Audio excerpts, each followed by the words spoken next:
Number one. Mago, si tu as déjà regardé des vidéos sur la mise en place d'une routine comme moi j'en ai regardé au moins 1000, il y a un autre paramètre à prendre en compte, hyper important, pas la discipline, parce que la discipline on ne peut pas lui faire confiance, et ni la motivation parce qu'elle vient et après elle part. On va en parler en vidéo, c'est parti.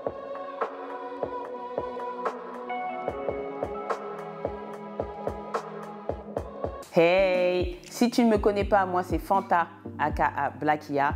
Alors, je suis mariée, j'ai 2 enfants, un travail à plein temps, un appartement, des amis, une famille, bref, tu l'as compris, un emploi du temps bien chargé et ça devient compliqué quand on veut imposer une bonne routine dans notre quotidien. J'ai créé une communauté de femmes, d'ailleurs, si tu ne fais pas partie de cette communauté, n'hésite pas à me rejoindre sur TikTok ou sur Instagram, ok ? Bienvenue, je partage mes différents looks pour aller au travail, pour aller chercher mes enfants, pour aller me coiffer, bref, en toute situation. Et jour après jour, dans les commentaires, au-delà des looks, il y avait des questions qui revenaient très souvent du style « Comment est-ce que tu fais pour avoir confiance en toi ?» ou encore « Comment est-ce que tu fais pour trouver le temps pour t'habiller tous les jours ?» C'est très difficile pour moi d'apporter des réponses courtes pour ce genre de commentaires en fait. J'ai envie de raconter toute ma vie. Bref, quand je vois des femmes réussir là où moi j'ai du mal à m'organiser, ça me frustre. Et c'est vraiment le contraire que je veux pas du tout frustrer ma communauté. Se comparer sans avoir les tenants et les aboutissants, c'est clairement foncer dans le mur. J'ai donc décidé de créer cette série de 8 épisodes sur YouTube, donc en vidéo longue, afin de pouvoir répondre à ces questions pour éviter de te vendre du rêve. Premièrement, je suis loin d'avoir tout géré comme tu peux le voir dans ma vidéo précédente sur la confiance en soi. Et de 2, c'est du work in progress. Donc, on va y arriver ensemble. Cette série, j'ai décidé de l'appeler Glow Up parce que déjà d'une, c'est grave à la mode, hein, on est d'accord. Pour une fois que je peux suivre la trend, j'en profite. Surtout, ça fait 10 ans que j'imagine Blackia à 100%. Hein. Ça fait 10 ans. Et j'ai remarqué que je n'étais pas la seule à vouloir évoluer. Et je me suis dit, pourquoi pas partager mon parcours vers le sommet avec Mego pour qu'on puisse y arriver ensemble. Bon, on rentre dans le vif du sujet. Discipline et routine, des mots qui m'ont toujours fait mal. Je t'ai parlé plus haut d'un paramètre qui va t'aider à t'accrocher quand tu vas avoir du mal avec ta routine pour la motivation et la discipline. Ta vision. La manifestation. Moi-même, j'ai énormément de mal avec ces mots et surtout avec le concept en fait. Venir faire un board pour te motiver sur certaines choses, personnellement, je ne l'ai jamais fait. Par contre, j'ai un jour écouté un podcast sur la manifestation et ça m'a tout de suite parlé. Je me suis dit waouh, c'est trop puissant et je vais partager ça avec toi. Dans ce podcast, j'ai enfin entendu parler de la manifestation d'une manière cohérente en fait. La manifestation, oui, mais comme un athlète de haut niveau. Créer un visual board de la personne que tu veux devenir, de la maison que tu vas avoir, de la voiture que tu vas avoir, oui. Mais par contre, au lieu de mettre ton goal sur le vision board, par exemple moi, mon body goal c'est Tayana Taylor. Bon, j'ai rien de super original, mais franchement son corps il est juste ouf. Bref. J'aimerais trop avoir son corps. En fait, mon vision board, je ne vais pas le faire avec le corps de Tayana Taylor, mais, et c'est là la nuance, je vais m'imaginer en train de faire toutes les étapes qui vont faire en sorte que je vais arriver au corps de Tayana Taylor. Est-ce que tu me suis là? Donc, par exemple, pour arriver au corps de Tayana Taylor, qu'est-ce qu'il faut que je fasse? Il faut que je fasse du sport. Pour faire du sport, qu'est-ce qu'il faut que je fasse? Il faut que j'organise mon planning pour avoir le temps de faire du sport. Ensuite, que je bloque le créneau pour pouvoir faire le sport. Ensuite, je vais devoir mettre mes baskets, m'habiller pour pouvoir aller au sport. Et ensuite, je vais choisir la vidéo YouTube que je vais faire pour faire le sport. Et ensuite, je vais mettre la vidéo YouTube et je vais commencer à faire ma séance de sport. Et ça, je vais devoir le répéter un nombre de fois incalculable, parce que son corps il est quand même incroyable, mais je vais devoir le répéter un nombre de fois incalculable pour arriver à son niveau. En gros, tu t'inspires de la routine de Tayana Taylor pour arriver à ton but et pas juste voir le but. Parce qu'en gros, quand tu vois le corps, si tu vois juste le corps, moi je suis très loin d'avoir son corps. Et en fait, ça peut limite me démotiver parce qu'aujourd'hui je vais le faire, demain je vais le faire, après-demain je vais le faire parce que je suis motivée. Mais ensuite, quand ça fait 2 semaines que tu pratiques du sport, qu'il n'y a aucun changement sur la balance et sur ton physique et que tous les jours, tu vois par contre le physique de Tayana Taylor et qu'il te jette au visage que tu n'as pas son corps, et bien là, tu te dis « oulala » et en fait, ta motivation, elle baisse et tu lâches l'affaire. Alors que si tu t'imagines tous les jours en train de mettre tes baskets, en train de mettre la vidéo YouTube, de pratiquer ta séance, de boire de l'eau et de le faire 3 à 4 fois par semaine, et bien en fait, ça va entraîner ton cerveau à le faire. Et en fait, ce que j'ai entendu dans le podcast qui m'a choqué, c'est que quand tu t'imagines en train de faire quelque chose, et bien en fait, ton corps, lui, il ne voit pas la différence entre t'imaginer ou le faire. Pour lui, tu es en train de le faire. C'est pas un truc de fou. Tu es en train de faire du sport juste en imaginant. Et en fait, il s'habitue à te voir faire les choses. Et en gros, pour lui, ça devient logique. Et quand tu le fais, c'est beaucoup plus instinctif en fait. Cette manifestation incroyable, parce que moi, j'avais du mal avec la manifestation, mais maintenant, je la pratique clairement à fond. C'est en fait de voir toutes les petites étapes qui vont te permettre d'arriver à ton but. Tu planifies dans ta tête ce que tu dois faire. Au lieu, comme on dit, fake it until you make it, tu fais semblant de faire quelque chose jusqu'à ce que tu y arrives, ben en fait là, tu ne fais pas semblant, tu le fais réellement. La manifestation, en fait, elle te permet d'apprécier le chemin et de te rendre compte de toutes les étapes, de te rendre compte que ça va être difficile, mais d'apprécier ce chemin pour arriver à ton but.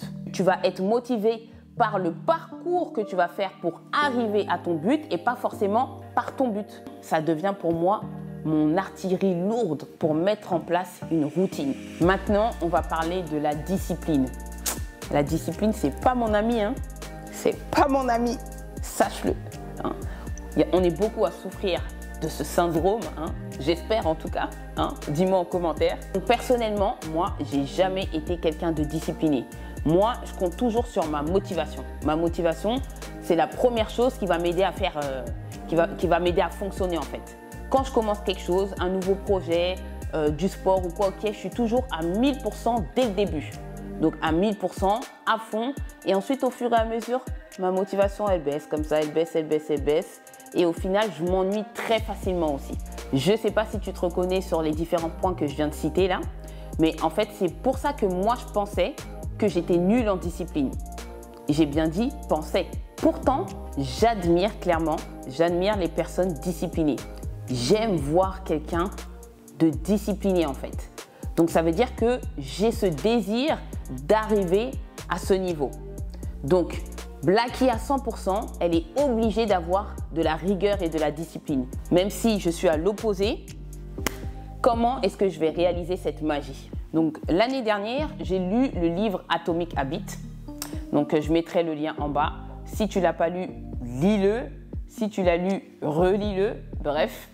Donc, j'ai commencé à lire ce livre et en fait, je me suis challengée l'année dernière, sur toute l'année, sur quelques petits points pour voir si je pouvais rajouter des routines que j'avais du mal à faire en fait. Donc, je voulais voir si j'allais arriver à maintenir une routine selon le livre de Atomic Habits, en fait, selon les indications de Atomic Habits. Le premier point sur lequel je me suis challengée, c'est laver la voiture. C'est un petit truc qui n'est pas forcément énervant, mais c'est chiant. Ça prend du temps et en fait, ma voiture, elle n'était jamais lavée en fait. Et j'en pouvais plus en fait de rentrer dans ma voiture. À chaque fois, je me disais, oh, je dois laver la voiture. Oh, je dois laver la voiture à chaque fois que je rentrais dans la voiture. C'était vraiment chiant. Donc, je me suis dit qu'il fallait que je travaille sur ce point. Qu'est-ce que j'ai fait? J'ai réfléchi. Parce qu'en fait, quand moi, je veux rajouter une routine ou je veux être disciplinée sur un point, juste je me dis, allez, aujourd'hui, c'est bon, je commence à le faire et je le fais pendant 3 mois non-stop. Je ne réfléchis pas à comment je le fais, où je le fais, pourquoi je le fais, rien. Juste, je le rajoute. Et au final, au bout d'une semaine, je lâche l'affaire. Donc là, je me suis dit non, je vais prendre le livre et je vais respecter ce qu'il a dit. Donc, j'ai réfléchi. Ça m'énerve, je ne lave jamais la voiture. Ok. Donc, ça va me prendre combien de temps pour laver la voiture? À peu près 1 heure. D'accord? Ensuite, à quelle fréquence je vais laver la voiture? Donc, je vais la laver chaque semaine parce que je veux être quelqu'un de discipliné sur ce point. Check. Ok. Donc, après, je me suis rendu compte que j'allais déposer ma fille à la danse. Donc, quand je vais déposer ma fille à la danse, je suis obligée de prendre la voiture parce que c'est loin de chez moi. Et vu que c'est loin de chez moi, je suis obligée de rester là-bas pendant 1 heure. pendant le cours de danse, je ne peux pas rester à côté d'elle parce qu'en gros, la prof, elle ne veut pas. Donc, je dois sortir. Donc, j'ai 1 heure à tuer. Et au lieu de rester dans la voiture à scroller, je me suis dit, OK, vu que c'est une routine que je suis obligée de faire, aller à la danse, je vais accoler la nouvelle routine que je veux mettre en place à cette routine que je fais obligatoirement. Quand je fais une routine, j'ai tendance à la placer sur des heures. Voilà, c'est ça le problème en fait. Je vais dire, OK, le samedi de 11h à midi, quoi qu'il arrive, je lave la voiture. Mais en fait, la vie, c'est pas comme ça. Tu la places sur des heures. Mais si tu te réveilles par exemple à 11h30, ça m'est déjà arrivé. Comment tu fais? Eh bien, tu vas pas. Tu vas pas laver la voiture. Ou si par exemple, ta mère, elle dit, accompagne-moi au marché. Eh bien, à 11h, tu vas pas aller laver la voiture. En fait, c'est mieux d'avoir un contexte, comme il est dit dans le livre Atomic Habits, d'avoir un contexte, un lieu pour ensuite rajouter la routine que tu veux faire en fait. Et en fait, le fait d'avoir décidé que quand j'allais déposer ma fille à la danse, j'allais laver ma voiture, en fait, ça a tout facilité. C'est incroyable. J'étais choquée parce que j'ai jamais réussi à laver ma voiture régulièrement. Et je te jure que toute l'année 2023, l'année scolaire, à chaque fois que je déposais ma fille à la danse, je lavais la voiture. Et ça, je l'ai fait pendant 1 an. En fait, dans ma tête, ça fait pouf. Je me suis dit, mais en fait, c'est vraiment ça. C'est pas que j'ai du mal, je sais pas que je suis pas disciplinée, c'est juste que je ne sais pas comment rentrer une routine pour qu'elle reste dans le temps. Et en fait, j'ai réussi à le faire avec la voiture. Ce qui est fou, c'est que quand c'était les vacances scolaires, je lavais jamais la voiture. Parce qu'en fait, comme je ne la déposais pas, je me disais, OK, mais c'est pas grave, je vais tenir, le samedi, j'y vais. Non, puisque comme le samedi, j'avais toujours quelque chose à faire, eh ben, j'allais pas laver la voiture. Mais quand j'ai accolé le lavage de voiture à la danse, dès que je déposais ma fille à la danse, je lavais la voiture. Déjà, d'avoir une routine qui tient sur le long terme comme ça, c'est suffisant. Et là, j'ai commencé à comprendre que c'était pas de ma faute. C'est à cause de moi. Non. Donc, je me suis rendu compte qu'il fallait juste avoir le bon timing pour mettre en place une routine. Simple! Un autre trait de personnalité chez moi, c'est que quand j'ai quelque chose de planifié, si j'écris que je dois aller chez médecin sur mon planning, je vais y aller. En fait, quand ça sort de ma tête et que je l'écris dans un planning, je le fais, quoi qu'il arrive. C'est comme si je prenais un engagement ferme. J'ai cette capacité de respecter un planning. J'ai décidé de time bloquer. Time bloquer, c'est quoi? En fait, c'est définir des blocs de temps dans ton planning pour effectuer telle ou telle action en fait. Donc, ça peut être la morning routine que tu vas détailler, ensuite aller au travail, ensuite travailler, ensuite rentrer à la maison et ensuite faire ta night routine. Alors, ça a l'air évident comme ça, tu dis bah, je me lève, je me brosse les dents et puis voilà quoi. Mais en fait, à mettre en place, c'est contraignant, mais après, dans l'exécution, en fait, la journée, tu as l'impression de faire beaucoup plus de choses et tu es beaucoup plus satisfait de ta journée, en fait. Je n'ai pas dit qu'il faut même que tu dises combien de pas tu vas faire dans la journée. On n'en est pas arrivé là. Quoique, je vous réserve une petite routine sportive, hein, parce que je suis à fond dans le sport et en fait, on va compter les pas. Mais le fait de savoir qu'à cette heure-ci, tu dois être à un endroit et qu'à cette heure-ci, tu dois être dans un autre endroit, en fait, ça change ta perception. Tu as l'impression de faire beaucoup plus de choses et être beaucoup plus efficace dans la journée. Alors, pour time bloquer, j'utilise 2 applications. Alors, la première, tu la connais sûrement, c'est Google Calendar. Celle-là, elle me permet de planifier les impératifs, donc le sport, le travail. Ensuite, les rendez-vous et ensuite le planning avec mon mari parce que lui, il travaille en décalé et il a un planning différent au niveau des heures. Donc, on planifie tout ça sur Google Calendar. Et donc, pour le visuel, j'utilise Structure. Cette application, elle est hyper jolie, elle est simple, ergonomique. Il y a une option pour te concentrer sur ton activité, en fait. Et en fait, ça te met un visuel timer sur ton téléphone et en fait, c'est hyper efficace. J'ai essayé et franchement, c'est trop bien. Je vais faire ça sur 3 mois. Donc, c'est octobre jusqu'à fin décembre. J'ai dit tout à l'heure que le timing, il était très important. Pourquoi j'ai choisi octobre et novembre? Parce que c'est des mois qui sont très calmes pour moi.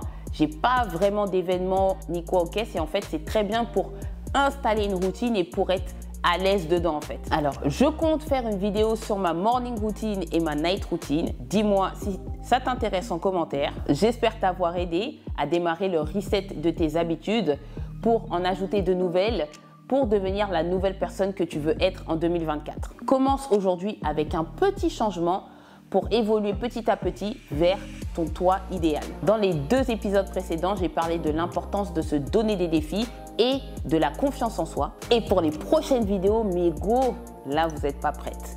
Déjà, on va enfin mettre en place le plan d'action, ok? Et ensuite, on va enfin toucher à l'apparence et à upgrader son style. Donc, on se donne rendez-vous dimanche prochain pour une prochaine vidéo. Bye bye. Et tu pourras voir les anciennes vidéos, n'hésite pas à y aller. Et lâche des commentaires.